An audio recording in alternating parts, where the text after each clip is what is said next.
11th class online biology class में आप सभी का स्वागत है। आप जानते हैं जैसे ही कि कोविड-19 की वजह से आप लोग की ऑनलाइन क्लासेस हो रही हैं, तो मैं करिश्मा बर्ग बायोलॉजी प्रवक्ता आपको बायोलॉजी पढ़ाऊंगी और मैं आपकी क्लास टीचर भी हूं। तो बच्चों, कोई भी आपको दिक्कत हो या प्रॉब्लम हो तो आप मेरे व्हाट्सएप नंबर पे मुझसे पूछ सकते हैं। तो बच्चों, आज हम जो है आपको मैं पढ़ाऊंगी, देखिए, वायरस। आज का टॉपिक है हमारा वायरस। मैंने वायरस पढ़ाने से पहले बच्चों इसके बारे में भी आपको वॉइस मैसेज से जानकारी दी थी और आपको बताया था इससे पहले कि विटेकर ने, आप जानते हैं ना कि विटेकर ने 5 जगत वर्गीकरण किया था। कुछ अगर आपको याद हो तो जिसमें पहला है आपका मोनेरा, दूसरा है प्रोटिस्टा, तीसरा है आपका कवक जिसे हम फंजाई कहते हैं, और फोर्थ आपका है पादप जगत, और जो आपका फिफ्थ है उसे हम कहते हैं जंतु जगत। ठीक हो गया बच्चों?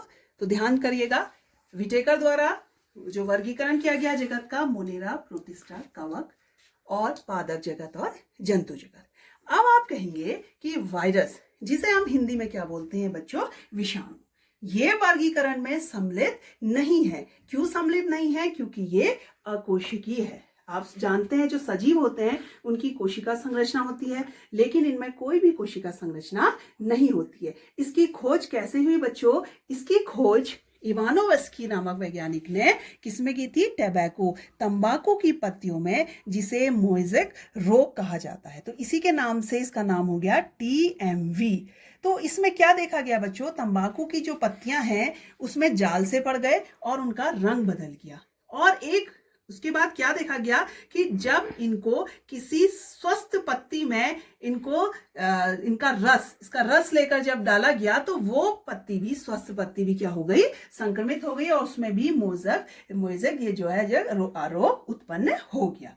ठीक है बच्चों? तो अब मैं आपको बताऊंगी कि वायरस के जो विशिष्ट लक्षण है वो क्या है। तो वायरस बच्चों क्या है? सूक्ष्म कण है, जो कि क्या है बच्चों? बैक्टीरिया प्रूफ फिल्टर से भी छाने जा सकते हैं। तो आप सोच सकते हो कि ये क्या है? बैक्टीरिया से भी बहुत छोटे कण हैं। ठीक है बच्चों? उसके बाद दूसरा देखिए बच्चों क्या होता है, अगर ये प्रकृति में है तो ये स्वतंत्र रूप से रहते हैं और इन्हें कहते हैं ऑब्लिगेट पैरासाइट। इसे ध्यान देंगे, अविकल्पी परजीवी। अगर मैं इसको लिखूं, देखिए बच्चों क्या टर्म यूज हो रहा है? अविकल्पी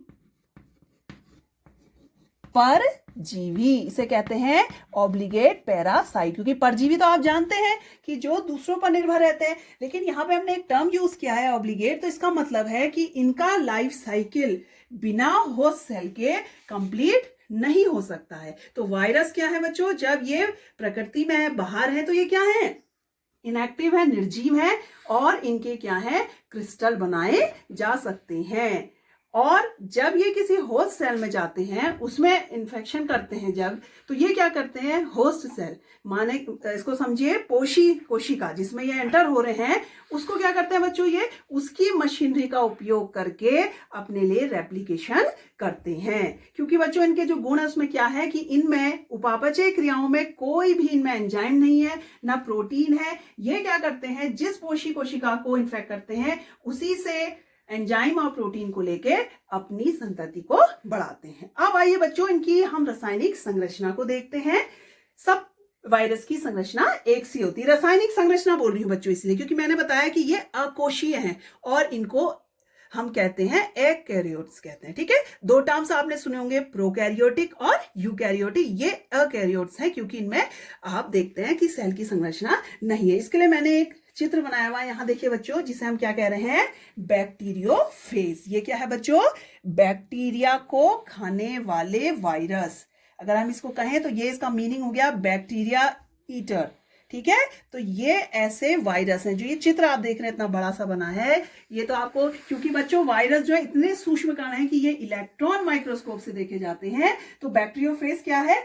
जो बैक्टीरिया को इन्फेक्ट करते हैं। तो इसकी संरचना आप देख रहे होंगे बच्चों। मैंने कहा इनमें कोई सेल नहीं है, इसमें कोशिका कोई सेल वॉल नहीं है। तो क्या है बच्चों? इसमें आप देखिए हमने लिखा है कैप्सिड। ठीक है, ये क्या है बच्चों, प्रोटीन का आवरण है जिसे हम कैप्सिड कहते हैं, और ये छोटी छोटी इकाइयों से मिलकर बना हुआ है जिसे हम कैप्सोमियर कहते हैं। इसी से हम देख सकते हैं बच्चों, इसको दो भागों में बांट दिया हमने, हेड, और दूसरा भाग क्या हो गया, ये टेल। ठीक है, अब देखिए बच्चों, इसमें एक रेड कलर की हमने एक संरचना बनाई है, तो जो ये क्या है, न्यूक्लिक एसिड है। अब बच्चों मेरा यहाँ पे न्यूक्लिक एसिड लिखने का एक कारण है, क्योंकि वायरस में न्यूक्लिक एसिड पाए जाते हैं, लेकिन क्या है बच्चों, डीएनए या आरएनए। इसको बहुत ध्यान देंगे आप, या तो डीएनए या आरएनए दोनों एक साथ नहीं पाए जाते हैं। तो इसीलिए मैंने जो बैक्टीरियोफेज बनाया आप देख रहे होंगे, इसमें मैंने बताया है कि ये डीएनए होते हैं इसमें। ठीक है, और जब ये एंटर करेगा तो इस मटेरियल को, डीएनए जेनेटिक मटेरियल को एंटर होना आवश्यक है। और याले में देखिए टोबैको मोज़ेक वायरस जो बना है, इसमें आप देख रहे होंगे, इसमें देखिए आरएनए। तो आपको बता दूं मैं कि वायरस में क्या है, या तो डीएनए होता है या आरएनए होता है। अब देखिए बच्चों, ये तो प्रोटीन आवरण है, और इसके अंदर जो केंद्रक कोर है वो क्या है, न्यूक्लिक एसिड है। टेल और हेड के मध्य में कॉलर जैसी संरचना है, इसलिए इसे कॉलर दिखाया है। इसके बाद देखिए ये शीथ है, और ये देखिए बच्चों, यहाँ पे आप देख रहे होंगे, इसे कहते हैं टेल पिन। इसके द्वारा ही ये बैक्टीरिया में एंटर करते हैं, और ये इसके फाइबर्स हैं जो उसमें अटैक करके उसके अंदर जाते हैं। और मैंने बताया आपको कि ये जाना इसका मटेरियल जरूरी है, क्योंकि यही जो है आगे आनुवंशिक पदार्थ जो है, अब बैक्टीरिया जो है इसी को अपना आनुवंशिक पदार्थ समझकर फिर इसके लिए जो है आगे वायरस उत्पन्न करने की क्षमता रखती है। ठीक हो गया बच्चों। और विशेष लक्षण क्या है इसके, कि इसमें, क्योंकि हमने कहा कि ये क्या है, अकोशीय है, तो इसमें माइटोकॉन्ड्रिया और राइबोसोम आदि जो कोशिकांग है वो नहीं पाए जाते हैं। और बाहर बच्चों क्या है, ये एक क्रिस्टल के रूप में रहता है। ठीक है, और ये क्रिस्टल किसका है, प्रोटीन का बना हुआ था। जैसे ये होस्ट सेल में जाता है, वैसे ही क्या हो जाता है, एक्टिव हो जाता है, और उसकी मशीनरी से अपने लिए रेप्लिकेशन करना शुरू कर देता है। तो ये तो बच्चों आपका बैक्टीरियोफेज का है। और खास बात क्या है बच्चों, इसमें क्या होता है, इसमें इसके गुण जो है वो क्या है, संक्रमण करने का। आप जानते हैं आजकल सबसे ज्यादा जो है वो कोरोना वायरस, कोविड-19 बीमारी है, वो भी वायरस के द्वारा है, कोरोना, तो वो है। और जंतु और पौधों में विभिन्न प्रकार के रोग उत्पन्न होते हैं। क्वेश्चन आता है बच्चों आपके एग्जाम में कि कौन कौन से रोग होते हैं, तो एड्स है इसके अंतर्गत, हेपेटाइटिस, चेचक, मम्स और हर्पीज इन्फ्लुएंजा। जो सर्दी जुकाम है नॉर्मली राइनो वायरस के कारण होता है, तो वो वायरस है। अब बच्चों एक चीज और मैं आपको बताऊंगी जो इसकी जैसी है, वायरस की तरह है, उसको कहते हैं वायरॉइड।